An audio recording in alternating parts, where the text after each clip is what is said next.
13 after 8 o'clock. Assalamu alaikum. Welcome to News and Views on Salam Media. We are all about humanitarian media, and we, of course, focus on highlighting the plights of the underprivileged all around the country and all around the world, and bring their stories to life right here on Salam Media.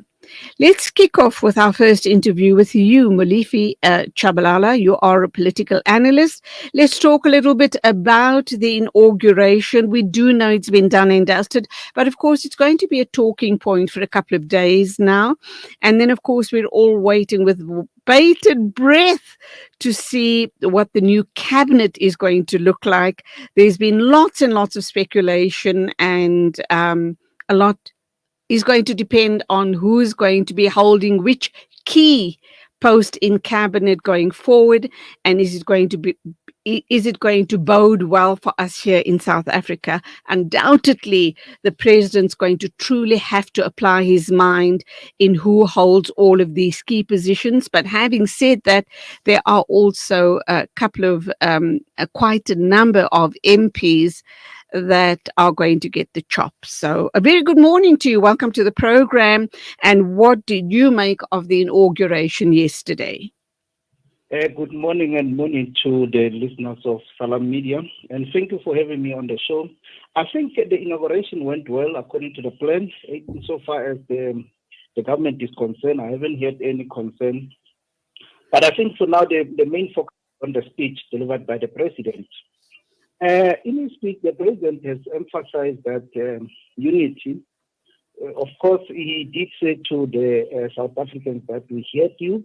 In this instance, he's telling us South Africans that we have put us in this position whereby we could not govern the country with an outright majority. No party has gotten that. So that was the theme of his speech. And he emphasized in that speech that he's going to be the president of all South Africans. I think that was very important, given that we don't have an outright majority party. And he also stressed that he's going to defend the constitution. We know that a party like MK and even ATM, they are challenging the outcomes of the results. So I think he even said it that they are going to fail, although he did not refer to them as such, but he did emphasize that. Another point that the president, I think he stressed, it is the triple challenges that we are facing: unemployment, inequality, and poverty. He did stress that they are going to work on it, and we will see whether he will be able to address that or not in the government of national unity. The other point that the president has touched on was multilateralism and solidarity. We know that we're still grappling with the issue of Israel. I think that was somewhat in reference to that, because we, as South Africa, we are in favor of a just world, peace and security in the world. I think these are some of the things that the president touched on in his speech. Molifi, in your opinion, how did you view the speech? Did you think it was positive? Were you encouraged? Are you hopeful going forward that this GNU is going to serve the country and it's going to serve the country well? I think the speech was well written and well. That one aside. But I think the speech would have carried more weight if it were a new president who delivered the speech, not the one who's coming for his second term. Because we know that Mr. Ramaphosa has made some promises and he did not deliver on his promises. So now it's going to be very difficult because the ANC does not have an outright majority. So he will have to consult coalition partners. In some instances, it's going to be very difficult because, in essence, you have the parties like PAC wants to join the government of national unity. So you've got that element of ideological uncertainty that will come in. So this will make it very difficult, and it's going to create a great deal of political uncertainty, especially when you read from the market perspective. We are in for a very, very uncertain period ahead of us. On the plus side, on a positive note, we do know that quite a number of MPs who attended the inauguration at the Union Buildings have urged the new administration to attend to in, to attend to what they refer to as unfinished business. And there's a lot of obviously promises that were made in the past by Cyril Ramaphosa that haven't come to fruition. Do you think he has an opportunity now to fix that scenario, to address all of those issues under the heading unfinished business? And how is that going to make a difference going forward? It depends on whether coalition partners buy into that unfinished business. For example, the DA is opposed to NHI. They are opposed to certain policies of the ANC. And these policies constitute what they refer to as unfinished business. So I think it's going to be difficult, but the Lekgotla, this state of the nation is always preceded by the Lekgotla. I think the Lekgotla will have to set the tone in terms of where the country is going. And this, unfortunately, does not largely lie with the ANC. It lies with the coalition partners. That's where the problem is. Okay, let's look at the. I know you don't have a crystal ball in front of you, but your idea, projections on the new cabinet, whom do you believe is going to get the chop, and whom do you believe is going to replace those people that are chopped in this new cabinet? And how well is it going to serve not only the president, the GNU, and us as a country? It's very difficult to tell, because the main question now is whether the president is going to increase the cabinet or not, whether we are going to have a second deputy president or not. So it's very difficult. But you do have some ministers like Naledi Pandor who have not made the cut, Betty Cele, who did not make the cut as well, Tula Sinwesi. And I think out of those ones who did not make a cut, I see Naledi Pandor making, maybe the president using his powers to appoint her as part of his cabinet, although she's no longer a member of cabinet, of parliament actually. And then you are going to have the DA, because based on the intention of the government of national unity, is going to consist of proportionality. It's going to be the ANC that's going to dominate, followed by the DA. So we don't know about these other parties that are coming or are part of the government of national unity in terms of how many seats we are going to get. So it's how it's going to be, but it's very difficult to tell at this stage, because we don't even know the composition of the ministries and all that. As a political analyst, whom do you believe is going to serve the cabinet to the best of their ability and make a meaningful difference if you were tasked to choose perhaps the top 5 or top 10 ministers, holding those very important portfolios? What would your list look like? Wow, it's going to be very difficult, this one, because look, we've all applied our minds to this. We've all been working out and saying so and so would make a great finance minister, so and so is going to make a great minister of the Department of Health. We're hearing mutterings like it's not necessary to have a minister of energy or electricity because it's wasted money, it's wasted capacity, etc. I've been having heated discussions about this. My husband and I were chatting about deputy ministers. Are they in fact necessary? What do they cost the country? Could that money not be utilized better elsewhere? So as an analyst, a political analyst, I'm sure you've applied your mind. You and I can paint a beautiful scenario of what we'd like the cabinet to look like. But of course, it's not in our hands. But just if we had a wish list, what would it look like? This is the most difficult questions that I've ever faced, because we don't even know, if it were the ANC, ANC had gotten above 50%. And we know that the ministers maybe who served in the past administration, it would have been easy for us to predict this and that could be part of the ministry and cabinet. Unfortunately, now it's a different ballgame. But I think what the president should guard against is to appoint parties like PA, for example, Patriotic Alliance, because they are looking for police or Minister of Home Affairs. Those ministries have element of populism. So if you appoint somebody like, for example, Caitlin McKenzie, that Minister of Home Affairs, you have to create sort of a chaos in that ministry, because although you might be doing the good work, but you need a great deal of maturity dealing with issues of foreign affairs, the foreigners in the country, whether documented or undocumented. This is a matter that has to be dealt in a manner that does not require much populism. So we need those kind of ministers that will put the country first, the president first. And it's very difficult, to be quite frank with you, to tell you what I expect of this cabinet. I think you've hit the nail on the head when you talk about responsible, matured, experienced ministers to hold those portfolios. Because as you rightly say, the PA are eyeing those posts for their own self-gain in whatever way or shape it might look.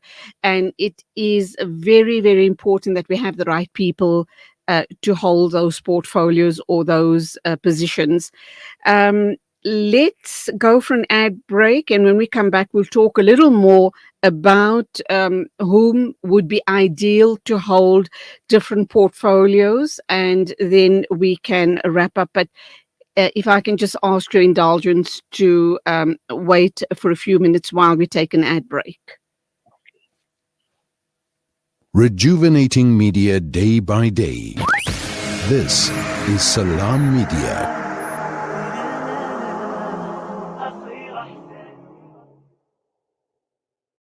Discover the Africa of your dreams and surround yourself with her spectacular beauty. Relax beneath her serene sunsets and explore wildlife at its natural best. It's where the pride of Africa comes together. The Kwantu Private Game Reserve. Get to know the Big Five or cruise on an elephant safari game drive. Interact with lion and tiger cubs and enjoy world-class halal cuisine while we pamper you during your 5-star stay. Indulge in the true African experience. For reservations, call now on 042-203-1400 or visit kwantu.co.za. The Kwantu Private Game Reserve, the place of gathering.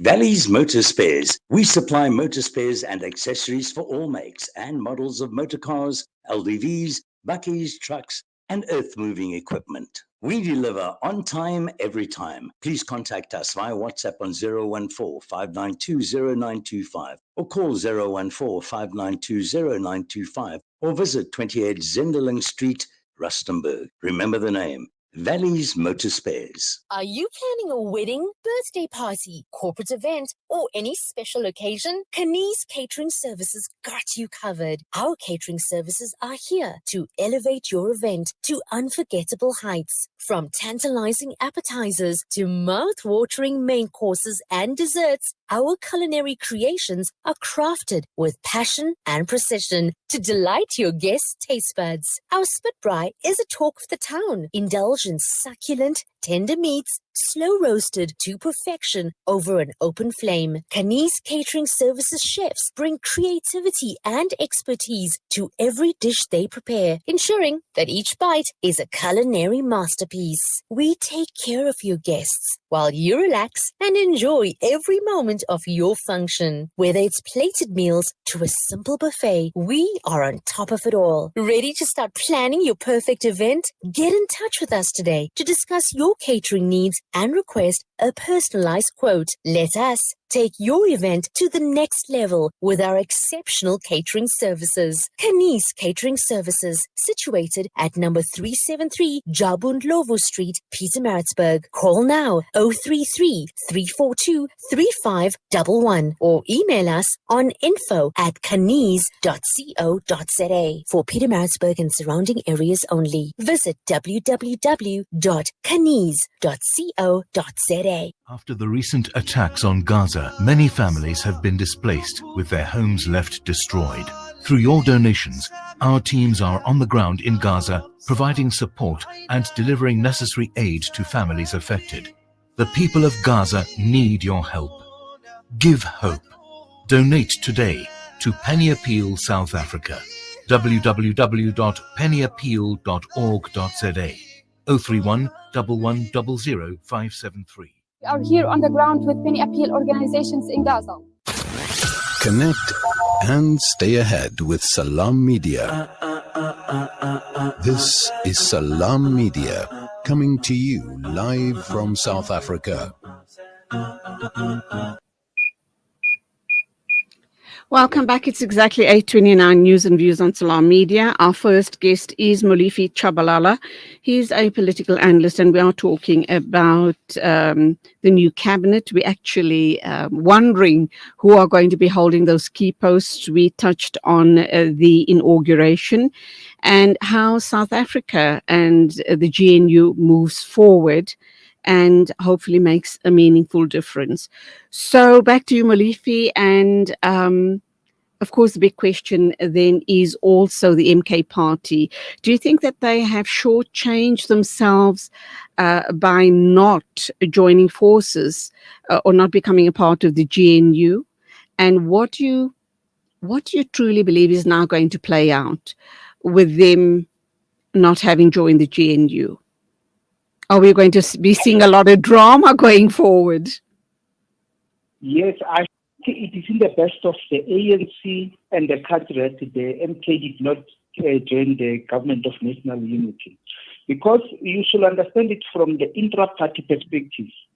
MK is largely a Zuma faction, which has failed to bring about certain changes within the ANC, and now it is outside the party. So if they were part of the GNU, they would have controlled the ANC from outside. And we know that faction does not necessarily have the best interest of the country at heart. So I think it is in the best of both ANC and the country that the MK is not part of the government of national unity. But I think they are going to compete with the EFF in terms of media attention, spectacles in the parliament. Unless the EFF, because I've seen that their posture is more matured now. During the elections, they were more matured. I think they will have to play them. And I don't see them actually succumbing or actually applying themselves to the president, Cyril Ramaphosa. I won't be surprised if, for example, the first motion of no confidence in him will come from the MK. Okay, pre the elections, the Zuma camp were making veiled threats about perhaps another uprising like we saw in 2021, the July uprisings. There were veiled threats not only directly by Zuma, his children, and people closest to him. How seriously do we take that? And that is a bit disconcerting, is it not? Yes, these are serious threats which are aimed at actually delegitimizing our political system and discrediting, of course, our election results. This notion, this narrative, plays largely in favor of President Jacob Zuma. So I think this should be taken very serious. And in a normal country, when you have this kind of threat, you have your intelligence putting such people on the radar, ensuring that this kind of threat that you make, if they do constitute the national security threat. So I think we will have to have responsible intelligence to make sure that, because the threat is real, to be quite frank with you. The threat of is real. Even in KZN, I see a serious problem, because you know that is one of those problems where there are political killings. And much of these political killings, even with that commission that was instituted a few years ago, it made it clear that this constitutes intra-ANC factional warfare. So some of these MK members are essentially former ANC members. So we are most likely to see this intra-party factionalism spill out into the public, and it might lead to a great deal of unrest, especially in KZN. Well, let's hope and pray it doesn't come to that. We are going to leave it there then. Molifi Tshabalala, you're a political analyst, and thank you indeed for your overview on the inauguration, projections on the new cabinet, which I'm sure you have your own personal favorites, but you obviously don't want to voice that. And then, of course, the threat of the MK not becoming a part of the GNU. So interesting times ahead. One final question to you is your thoughts on who should be the deputy president? I think we should. Or whom do you believe? Whom do you believe is going to be, given that post? I think it is Paul Mashatile, because there are intra-party factional dynamics at play. For example, President EFF has already brought back the matter of Parapara. If it happens that the president falls, then Paul Mashatile has to step in. If he's not even that deputy president, then it's going to be a problem within the ANC. So that might increase his chances of becoming a succeeding President Cyril Ramaphosa. So there are intra-party factional dynamics. For the president to be safe, he should keep Paul Mashatile. Okay, let's see if you are correct on your projections. We're going to wait and see how this plays out. Thank you indeed for your insights. Lovely talking with you. Till the next time, go well. God bless. Thank you. Bye.